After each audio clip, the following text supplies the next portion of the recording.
49ാമത് സംസ്ഥാന ചലച്ചിത്ര പുരസ്കാരങ്ങൾ പ്രഖ്യാപിക്കാനിരിക്കെ ഏവരെയും ഞെട്ടിച്ചുകൊണ്ടാണ് മോഹൻലാൽ മത്സരത്തിൽ നിന്നും പിന്മാറുന്നുവെന്ന് വ്യക്തമാക്കിയത്.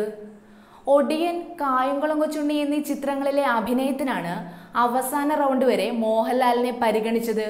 എന്നാൽ മോഹൻലാൽ മത്സരിക്കാനില്ലെന്ന് നേരത്തെ തന്നെ ജൂറി അംഗങ്ങളെ അറിയിച്ചതായാണ് സൂചന. കഴിഞ്ഞ 2 വർഷങ്ങളിലും താൻ മത്സരിക്കാനില്ലെന്ന് മോഹൻലാൽ അറിയിച്ചിരുന്നു. കൂടുതൽ ചെറുപ്പക്കാർക്ക് അവസരമൊരുക്കുക എന്ന ലക്ഷ്യത്തോടെയാണ് മോഹൻലാൽ മത്സരത്തിനില്ല എന്ന തീരുമാനത്തിലേക്ക് എത്തിയത് എന്നാണ് വാർത്തകൾ. 1980-ൽ മഞ്ഞിൽ വിരിഞ്ഞ പൂക്കൾ എന്ന ചിത്രത്തിലൂടെ അഭിനയ രംഗത്തേക്ക് കടന്നു വന്ന മോഹൻലാൽ ഇതിനകം തന്നെ നിരവധി പുരസ്കാരങ്ങൾക്കും ബഹുമതികൾക്കുമാണ് അർഹനായത്.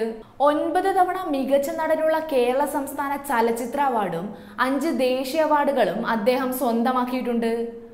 കൂടാതെ ഏറ്റവും അധികം തവണ കേരള സംസ്ഥാന ചലച്ചിത്ര അവാർഡിന്റെ ഫൈനൽ റൗണ്ടിലെത്തി പുറത്താകുന്ന നടനും മോഹൻലാലാണ്. ഒടിയൻ എന്ന ചിത്രത്തിലെ ഒടിയൻ മാണിക്കനെയും കായംകുളം കൊച്ചുണ്ണിയിലെ ഇത്തിക്കര പക്കിയെയും അസാധ്യ അഭിനയത്തിലൂടെ കാഴ്ചവെച്ച മോഹൻലാലിനാണ് ഇത്തവണത്തെ മികച്ച നടനുള്ള സംസ്ഥാന അവാർഡെന്നായിരുന്നു ആരാധകർ പ്രതീക്ഷിച്ചിരുന്നത്. എന്നാൽ അവാർഡ് പ്രഖ്യാപിക്കുന്നതിന് മണിക്കൂറുകൾക്കകമാണ് ആരാധകരെ നിരാശരാക്കിക്കൊണ്ട് മോഹൻലാൽ മത്സരത്തിൽ നിന്നും പിന്മാറിയെന്ന വാർത്തയെത്തിയത്. മോഹൻലാൽ മത്സരിച്ചിരുന്നുവെങ്കിൽ അദ്ദേഹമായിരിക്കും ഇത്തവണത്തെ മികച്ച നടനാകുക എന്ന് വാദിക്കുന്നവരുമുണ്ട്.